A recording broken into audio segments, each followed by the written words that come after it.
영원한 창조하리 나의 영원한 창조하리 하나님만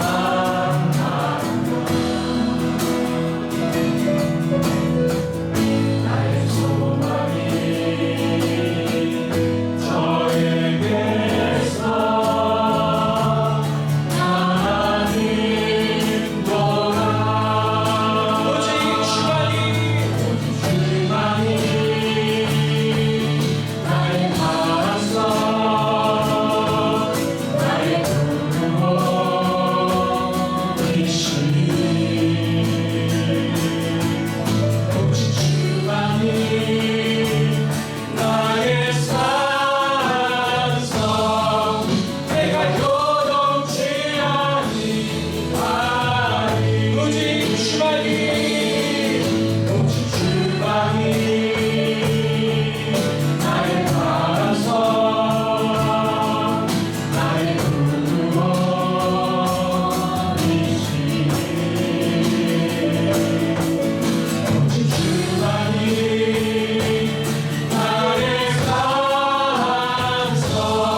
찬양하시겠습니다. 선포하라. 부활하신 주를 바라보십시오. 부활하신 영광의 주 하나님과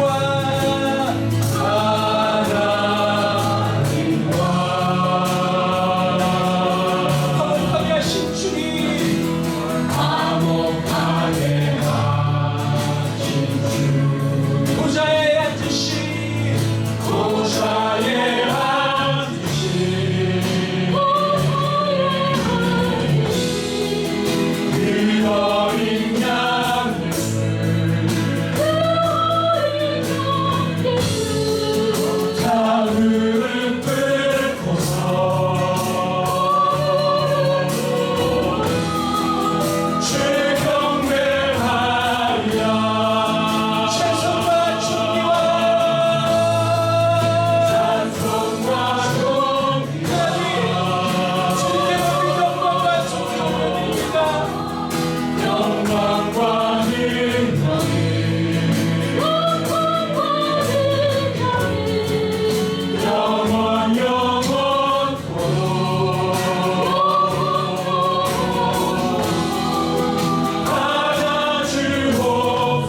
1편 말씀입니다.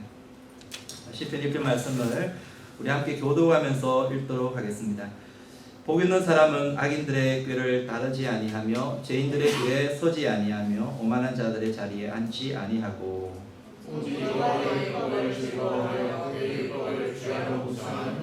그는 시냇가에 심은 나무가 철을 따라 열매를 맺으며 그 잎사귀가 마르지 아니함 같으니 그가 는 모든 일이 다 형통하리로다. 오직 바람이 아니라 그러므로 악인들은 심판을 견디지 못하며 죄인들이 어인들의 모임에 들지 못하리로다. 물론 어인들의 길은 여호와께서 hun전하시나 악인들의 길은 망하리로다. 아멘. 자, 오늘은 악인과 어인의 길이라는 제목으로 말씀을 전하도록 하겠습니다. 여러분, 우리가 사는 세상은 우리가 생각하는 것보다 훨씬 넓고요. 그리고 많은 일들이 일어나고 있고 할 일도 참 많이 있습니다. 여러분, 우리는 하루를 살아가면서 삼시세끼 걱정 없이 살아가죠. 먹고 싶은 거 먹고 하고 싶은 것 하고 그리고 또 우리가 또 뭐 이렇게 사고 싶은 거 있으면 사고, 그런 어떤 자유가 있습니다. 그런 어떤 위치에 놓여 있습니다. 그런 우리 부를 가지고 있습니다. 하지만 지금도 전 세계는 이런 기본적인 욕구마저도 누리지 못하는 사람들이 정말 많이 있습니다. 지금 중동 한켠에 벌어지고 있는 아프가니스탄의 사태를 보면서 여러분들은 무엇을 느끼고 계시나요? 한 나라의 정권이 무너지는 것, 그건 한순간입니다. 예수님을 거부한 민족은 망하고 맙니다. 또한 하나님께서 그 나라를 지키지 않으면 세우는 자의 수고가 헛될 수밖에 없다라는 것이죠. 시편 127편 말씀을 보시면은 이 말씀이 있습니다. 여호와께서 집을 세우지 아니하시면 세우는 자의 수고가 헛되며 여호와께서 성을 지키지 아니하시면 파수꾼의 깨어 있음이 헛사로다. 너희가 일찍 일어나고 늦게 죽며 수고의 떡을 먹음이 헛되도다. 하나님께서 나라를 지키셔야 된다라는 거예요. 하나님께서 교회를 지키셔야 되고 하나님께서 우리 가정을 지키셔야 한다라는 거예요. 그래야지 이 치열한 경쟁 속에, 이 치열한 위험 속에서 우리가 살아남을 수가 있다라는 것입니다. 그러기 위해서는 우리가 이 땅에 있으면서 예수님을 잘 믿어야 되겠습니다. 그리고 하나님을 힘있게 의지하면서 살아가야 될 줄 믿습니다.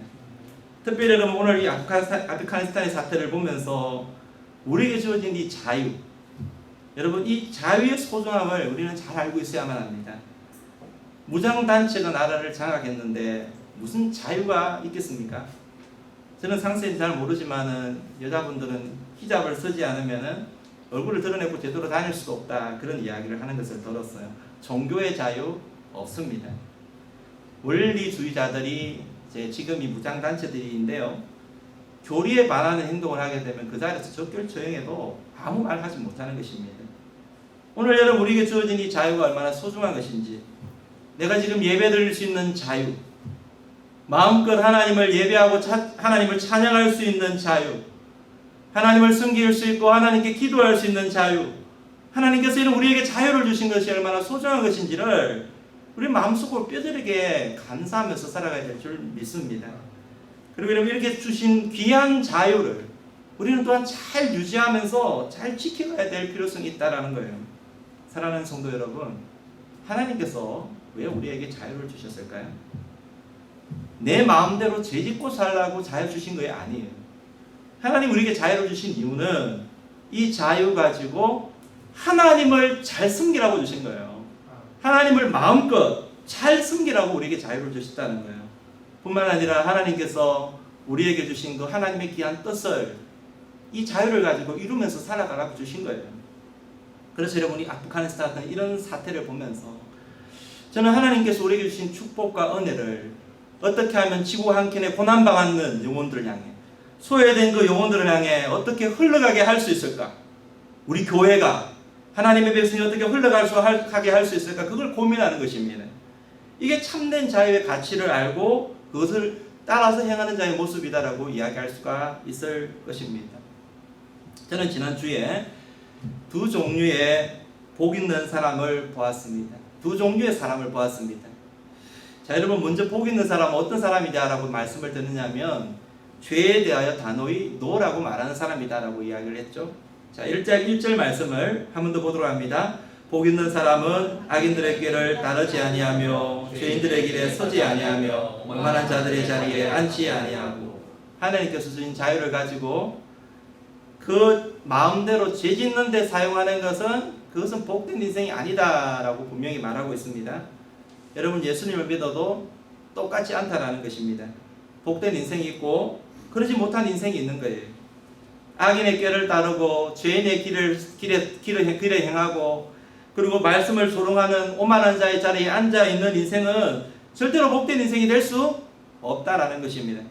이런 인생은 세상적으로는 뭔가를 좀 달성하고 이룰 수 있을지 모르겠지만은 하나님 보시기에는 아무것도 아닌 낫신 것 같은 인생인 거예요. 지푸라기 같은 인생인 거예요. 여러분, 본문 4절을 보시게 되면 이 죄에 대하여서 노라고 말하지 못하고 그대로 쫓아 살아가는 인생을 향해서 뭐라고 이야기하고 있느냐면 겨와 같다라고 말하고 있습니다. 4절을 같이 한번 보시게 되면 악인들은 그렇지 아니하며 오직 바람에 나는 겨와 같도다. 여기서 보면 겨가 무엇입니까? 겨는 알곡을 다 빼고 난 쭉정이를 이야기하는 것입니다. 여러분, 지푸라기와 같은 인생이라는 거예요. 여러분, 지푸라기는 아무 쓸모없는 인생입니다. 아무것도 아닌 인생인 것입니다. 인생을 살아도 쓸모없는 인생이 있다라고 이야기하고 있는 것입니다. 악인은 이와 같이 아무 쓸모없는 인생이 되고 만다라는 거예요. 바람에 날아가 버리는, 바람 불면 후 없어져 버리는 그런 겨와 같은 인생이 있다라고 이야기하고 있는 것입니다. 여러분, 죄를 지으면서 살아가는 인생, 여러분, 죄를 짓는 가운데서 잘 되어가고 뭔가가 좀 이렇게 사람들이 부러워하는 것을 달성하고 그걸 가지는 그런 인생, 여러분, 그런 인생 부러워할 필요 하나도 없습니다. 여러분, 쓸모없는 인생인 거예요. 후 하면 날아갈 수밖에 없는 것이 그들의 모습이다라는 것입니다. 특별히 직장을 다닌다든지 사업을 하시는 분들은 이 말씀을 마음속에 꼭 새겼으면 좋겠습니다. 당장 눈앞의 유익을 위해서 악인의 길로 가려고 하지 마시기 바랍니다. 하나님이 명하신 길을 쫓아서 정직한 삶을 행하실 수 있는 우리 삶이 되기를 바랍니다. 여러분, 악인의 인생은 당장은 좋은 것처럼 보여도요, 여러분, 결정적일 때 절대로 형통할 수가 없습니다. 하지만 정직한 인생은요, 의로운 삶을 쫓아갔던 인생은요, 당장은 손해볼지 모르겠지만 결정적일 때에 하나님이 개입하셔서 함께 해주시고요, 형통함을 경험하게 하시는 인생이라는 것입니다. 여러분, 지난주에 제가 언급을 말씀을 드렸는데 사울과 다윗의 삶을 보시게 되면 여러분, 사울의 인생은 그 인생의 전체가 그 인생 내내 정직하지 못한 인생이었다는 것을 알 수 있습니다. 당장 눈앞의 이익을 위해서 악한 길로 행하고 하나님의 말씀을 듣지 않았지요. 아말렉과의 전쟁에서 욕심을 내므로 말미암아서 취하지 말라고 한 재물을 취했습니다. 나단 선지자가 와가지고 죄를 지적했는데도 불구하고 하나님께 제사 드리기 위해서 그랬다고 하면서 거짓말을 하게 됩니다. 하지만 다윗은 어떻습니까? 다윗은 인생 내내 정직했습니다. 우리아의 아내 바세바를 범하는 것 제외하고 성경을 보게 되면 다윗의 전생에 있어서 정직하게 행하였더라, 그렇게 이야기하고 있습니다. 여러분, 정직하게 행했다는 것은 하나님 앞에 살아갔다는 것을 이야기하고 있는 것이죠. 당장 눈앞에 보이는 유익을 쫓아서 살아가는 인생이 아니라, 왕위를 지키기 위해서 변명하려고 하는 인생이 아니라, 잘못했으면 잘못했다고 이야기하고요, 손해볼지라도 정직하게 살려고 노력했던 사람이 바로 다윗임을 보게 됩니다. 결국 이 두 사람의 이런 모습이 그 삶의 결과가 여러분 판이하게 달랐던 것을 보게 되죠. 사울은 그 인생이 비참하게 마무리하게 됩니다. 하지만 다윗은요, 늙을 때까지 부하고 존귀하다가 하나님 앞에 가슴을 보게 되는 것입니다. 여러분, 복 있는 사람은 이와 같이 세상의 이런 죄악의 유혹에 대해서 노라고 말할 수 있는 자가 되어야 된다는 것입니다. 뿐만 아니라 하나님을 향해서는 예스라고 말하는 인생인 것입니다. 여러분, 하나님 향해 예스라고 말하는 인생은 어떤 인생입니까? 그것은 하나님을 기쁘시게 하는 인생, 하나님과 동행하는 인생이다 라고 말씀을 드렸습니다. 자, 그런데 여러분 한번 보십시오. 하나님을 향하여 예스, 하나님과 동행하고 하나님을 기쁘시게 한다. 근데 여러분, 하나님과 동행한다라는 이야기가 여러분 어떻게 마음속에 그려지시나요? 여러분, 하나님이 보이십니까?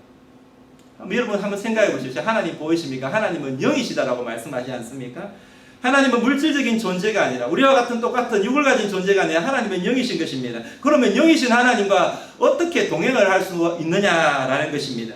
여러분, 하나님과 동행한다는 것은 다르게 표현하게 되면 하나님의 말씀과 함께 행하는 것이다 라고 이야기할 수가 있습니다.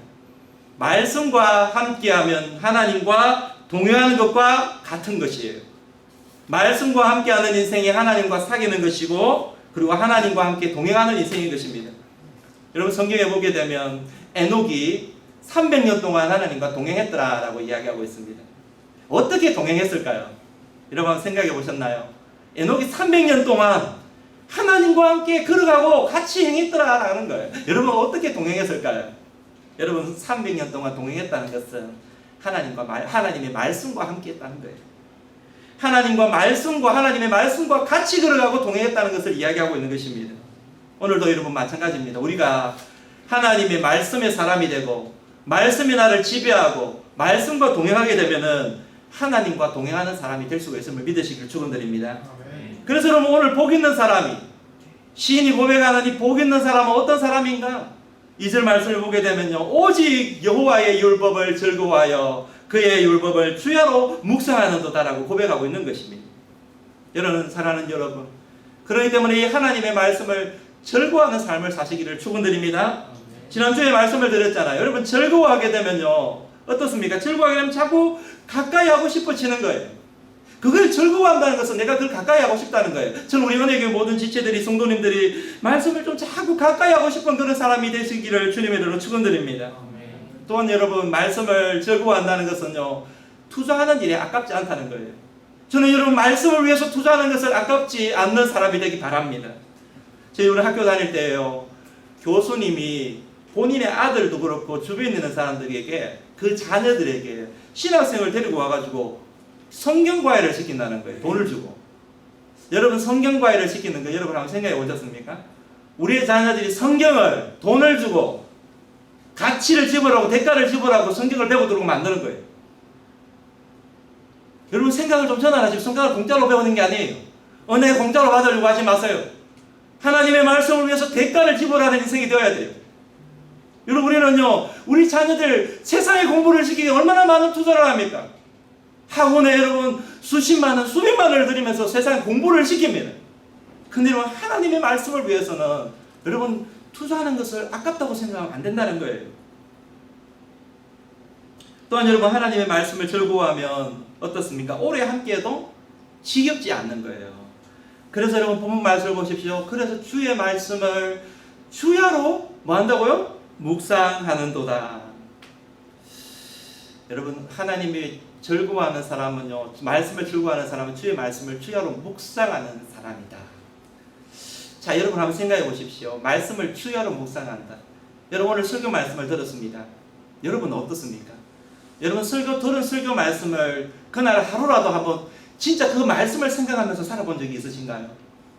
여러분 성경 공부를 하면서 예를 들면 하나님의 거룩에 대해서 공부를 했다 그러면 여러분 거룩에 대한 말씀을 마음속에 새기면서 그 거룩에 대한 것을 여러분 하루 종일 한번 묵상해보고 일주일 동안 거룩을 여러분 한번 묵상하면서 살아본 적이 있으십니까? 베레아 교인들은 신사적이어서 하나님의 말씀을 그런가하여서 상고하였더라라고 이야기하고 있습니다. 여러분 복 있는 사람은 이와 같이 하나님의 말씀을 가까이 할 뿐만 아니라 그 말씀을 묵상하면서 살아가는 인생이다라는 것입니다. 결국 여러분 어떤 인생이 복된 인생일까요?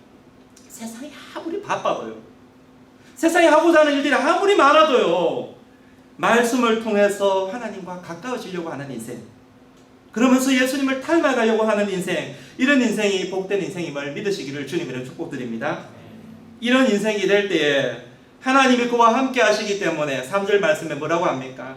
시냇가에 심은 나무와 같이 철을 따라 열매를 맺고 여러분 잎사귀가 마르지 않는 도야청청한 그런 삶을 살아가게 될 것이다 라고 우리들에게 이야기해주고 있다는 것입니다.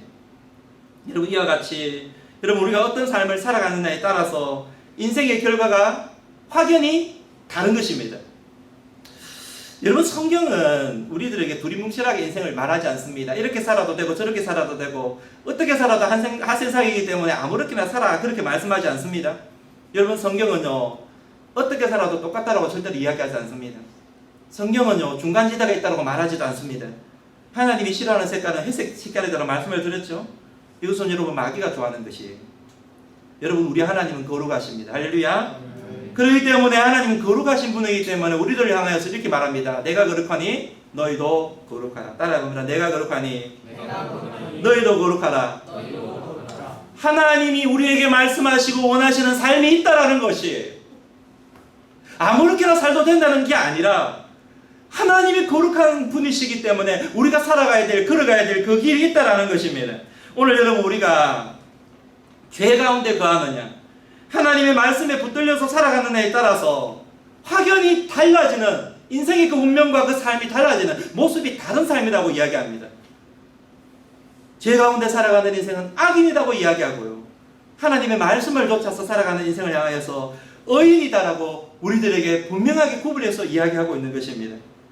자, 오늘 5절 6절 말씀이 그것을 이야기하고 있죠. 우리 같이 한번 읽어보도록 할까요? 같이. 그러므로 악인들은 심판을 견디지 못하며 죄인들이 의인들의 모임에 들지 못하리로다. 물론 의인들의 길은 여호와께서 인정하시나 악인들의 길은 망하리로다.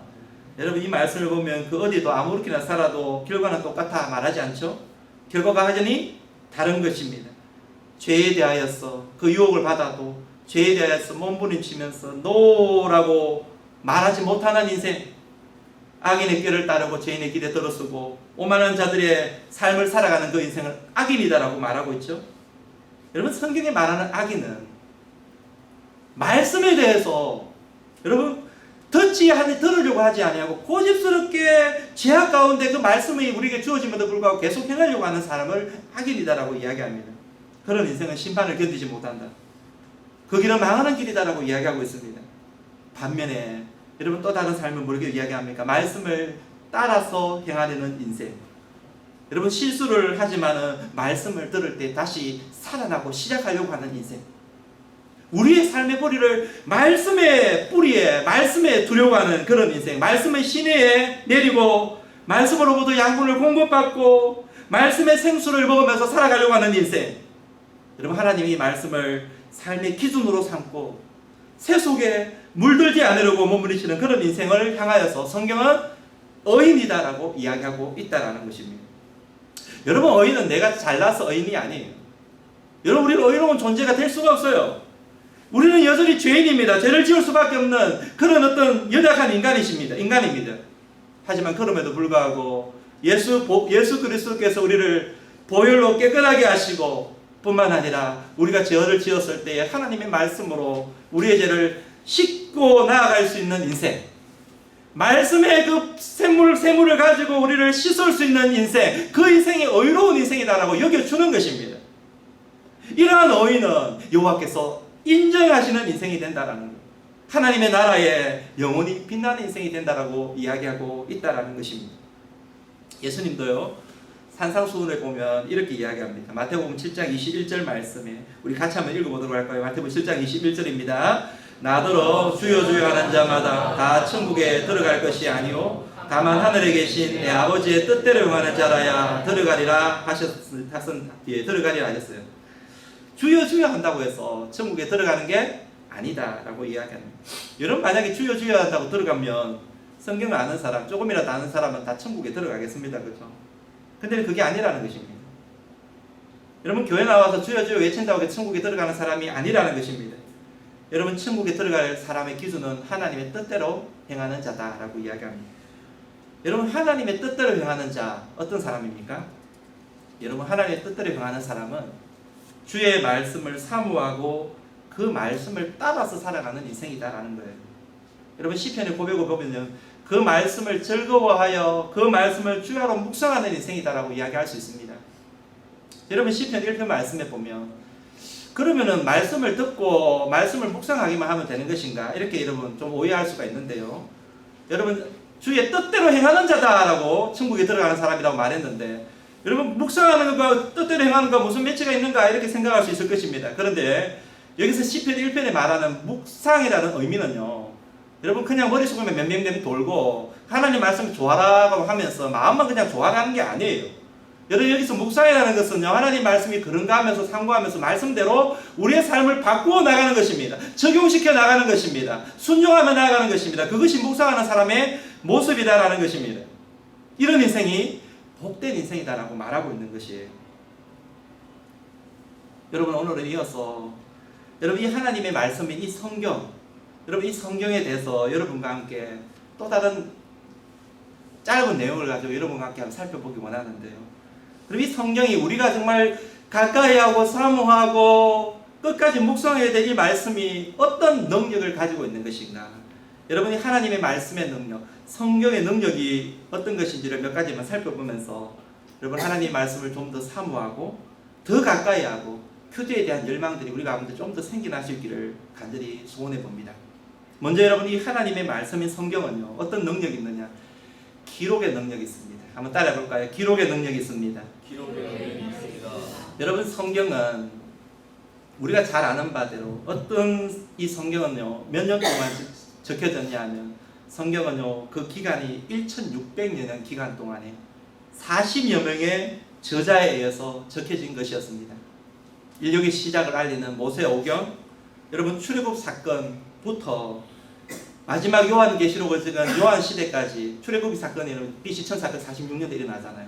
요한계시록은 AD 90년에 이렇게 기록되는데요. 1600년 기간 동안에 적혀진 것이 바로 우리가 들고 있는 이 성경 말씀이죠. 그리고 이 성경을 기록하기 위해서 무려 40여 명의 저자가 동원이 됐는데요. 여러분 40여 명의 저자는요 하는 일들이 농부, 어부부터 이런 서민부터 여러분 의사, 그 다음에 선지자, 제사장, 왕, 총리 이렇게까지 다양한 사람들이 포진이 되어서 말씀을 적었습니다. 그리고 여러분 성경에 기록된 장소는요 팔레스타인만이 아니라 중동, 아시아, 유럽 온 나라에 이르기까지 전 세계에 분포되었음을 보게 되죠. 그런데 여러분 이렇게 긴 기간 동안 다양한 장소에서 다양한 사람들이 다양한 환경을 가지고 여러분 성경을 기록했는데요. 여러분 이 성경이 단 한 사람 그리고 한 주제를 향해서 나아가고 있다는 것 알고 계시나요? 여러분 그 한 분이 누구입니까? 바로 우리의 구주 예수 그리스도인 것입니다. 구약은 오실 예수 그리스도에 대해, 신약은 이 땅에 오신 예수님에 대하여서 기록해 놓고 있죠. 그리고 그분에 대한 주제가 무엇입니까? 예수님께서 이 땅에 오셔서 우리의 죄를 위해서 십자가를 지셔야만 한다. 그리고 십자가를 지신 이후에 3일 만에 다시 부활하시고 성천하신 이후에 다시 그분께서 오실 것이다. 여러분 이 이야기가 기록된 것이 바로 하나님의 말씀인 것입니다. 이런 기록의 능력이 바로 우리가 들고 있는 이 성경의 능력인 거예요. 뿐만 아니라 두 번째로 어떤 능력이 있냐면 따라 봅니다. 보존의 능력입니다.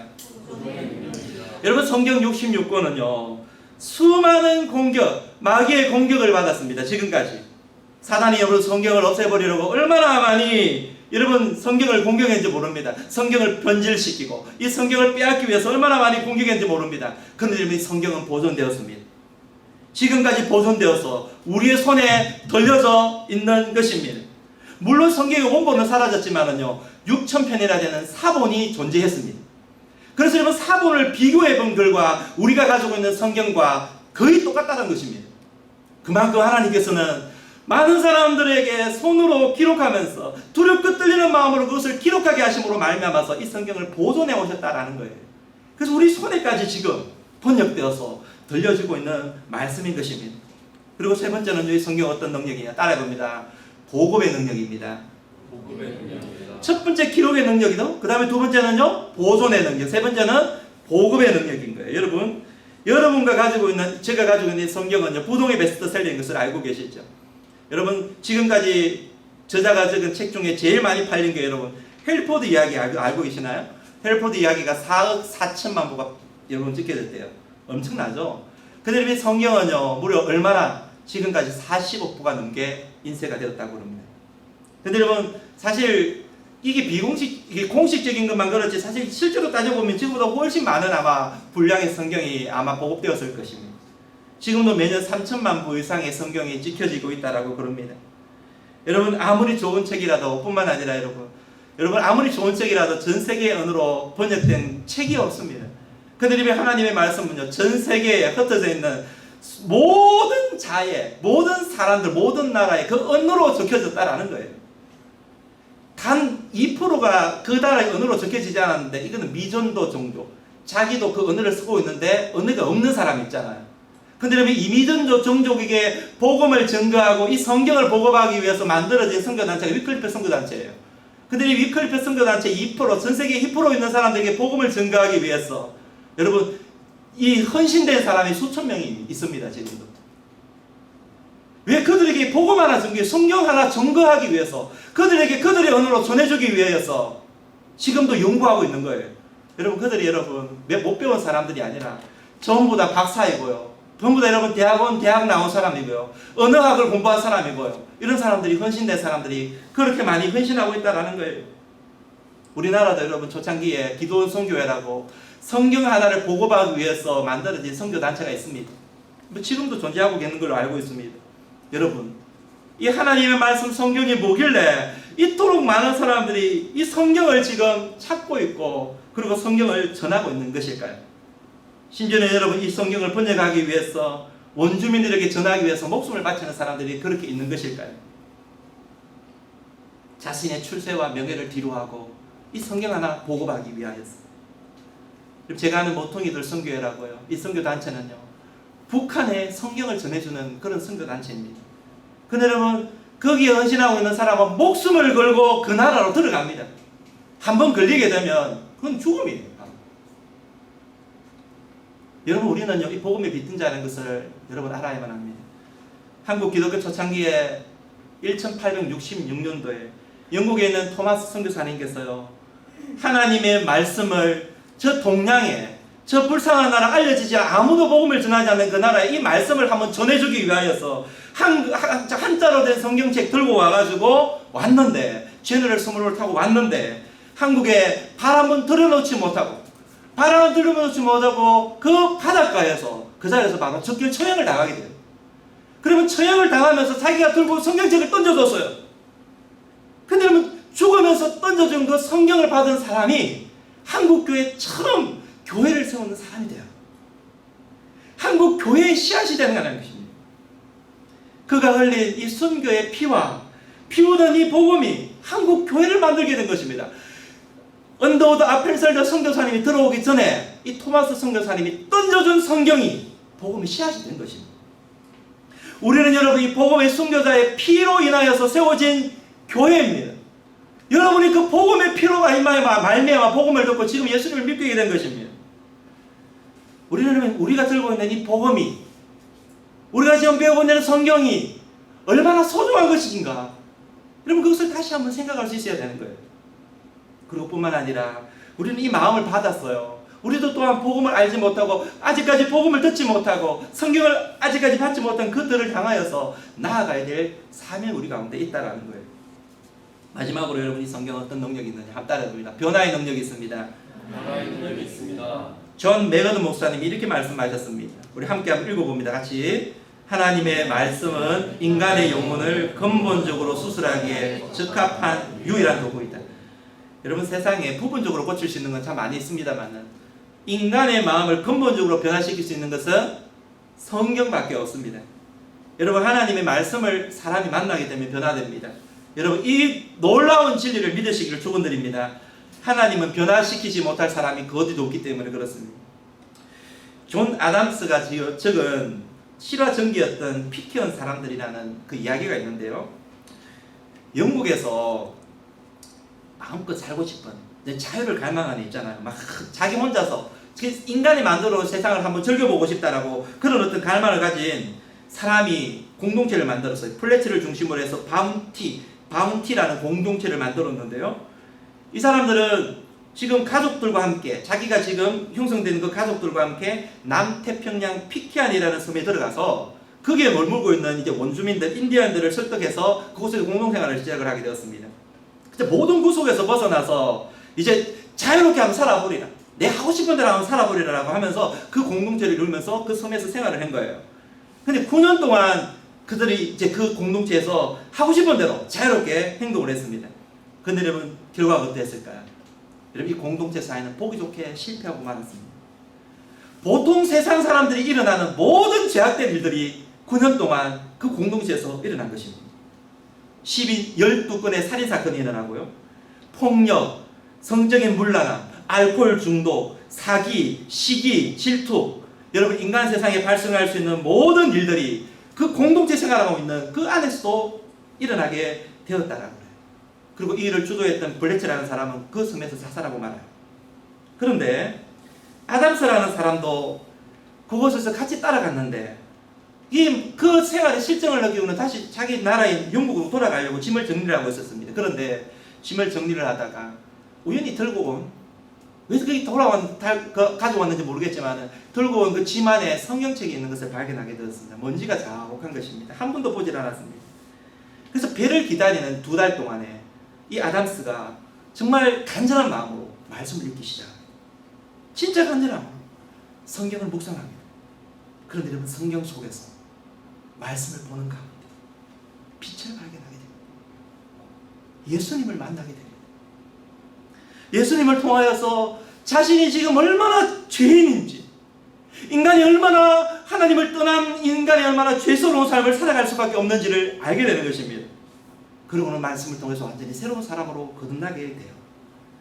이후로 이 아담스는 영국으로 돌아가려는 계획을 수정하고 거기에 남겨진 사람들을 위해서 복음을 증거하기 시작합니다. 그래서 여러분, 변화된 한 사람 때문에 그 피켄에 남아있는 원주민들이 다시 우리 주님께로 돌아오는 놀라운 역사를 일어나게 되는 것이죠. 9년 동안 형성되어 왔던 모든 것들은, 마음대로 할보리라라고 하는 모든 것들은 정말 지옥과 같은 생활이었는데, 말씀을 통해서 변화된 한 사람 때문에 여러분, 이 공동체는 다시 천국의 빛을 발견하게 되었다는 이야기인 것입니다. 사랑하는 여러분, 세상을 변화시키는 것은 세상의 제도도 아니고요, 윤리도 아니고요, 도덕도 아니에요, 자유도 아니에요. 여러분, 죄인을 변화시킬 수 있는 유일한 분은 오직 예수 그리스도 한 분밖에 없습니다. 할렐루야.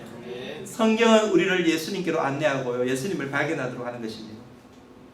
여러분, 성경을 보면 나의 죄성과 나의 나쁜 습관과 나의 고약한 성격, 이 모든 것들이 적나라하게 발견된다는 걸 알고 계시나요? 사랑하는 여러분, 저는 여러분이 변화를 바란다면, 여러분 변화를 갈망한다면 오늘 하나님의 말씀 앞으로 나오시는 우리 모든 성도님 되기를 주님의 이름으로 축원드립니다. 말씀을 펴십시오. 말씀을 읽고 말씀을 묵상하십시오. 지금부터 시작하시면 됩니다. 여러분, 성경에 나오는 다윗의 영성, 여러분 그 영성은 어디에 있을까요? 여러분, 다윗의 영성을 묵상해 보셨습니까? 이 다윗의 영성은요, 그 묵상의 영성이었습니다. 목동으로 있으면서 양을 치면서 하나님을 묵상합니다. 말씀을 묵상합니다. 광야에 쫓겨다니면서 말씀을 묵상합니다. 이 영성이 다윗을 만들어간 것입니다. 여러분, 우리 주 예수 그리스도의 영성도, 이 땅에 계시면서 보내주신 영성도 마찬가지인 것을 보게 되죠. 예수님은 모든 삶의 우선순위를 하나님과 관계에 두었음을 알 수 있습니다. 새벽 미명에 일어나서 하나님의 음성을 듣는 자리로 나아갑니다. 모든 일을 마무리하고 너무나 피곤하고 힘든 가운데 있지만 한적한 곳에 가서 우리 하나님을 만나면서 하나님과 교제하는 자리로 나아가고 있음을 보게 됩니다. 여러분, 오늘 우리가 살아가면서요, 하나님의 말씀이 없이 살아가겠다, 그것은 인간의 최고의 교만임을 알아야만 합니다. 존 파이프 목사님께서 이렇게 말씀하셨습니다. 우리가 같이 한번 이것도 한번 읽어보도록 합니다. 같이 시작. 사탄은 당신을 속이려고 일주일에 168시간을 바칩니다. 당신은 하나님의 말씀을 하루에 대충 10분씩 보고 당신의 생각을 믿음 안에서 새롭게 유치할 수 있다고 생각하십니까? 여러분, 그렇습니까?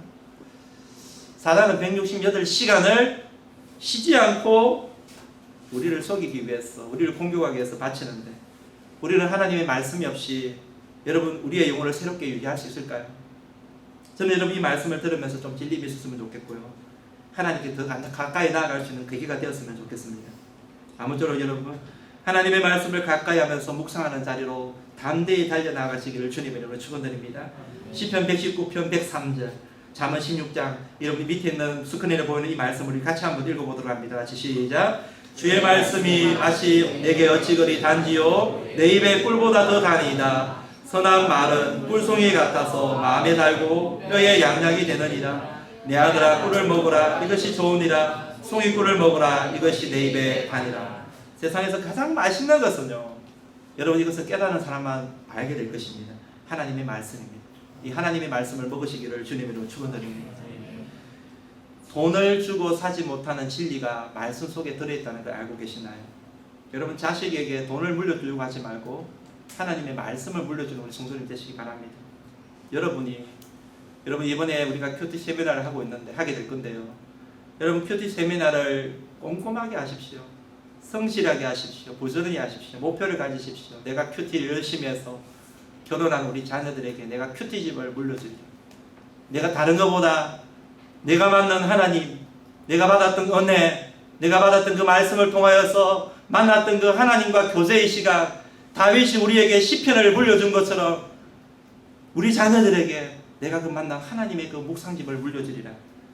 여러분, 수십억을 물려주는 것보다 하나님의 말씀을 물려주는 것이 여러분 우리 자녀들에게 더 유익하다는 것을 꼭 명심하시기를 주님의 이름으로 축복드립니다. 아멘. 기도하겠습니다.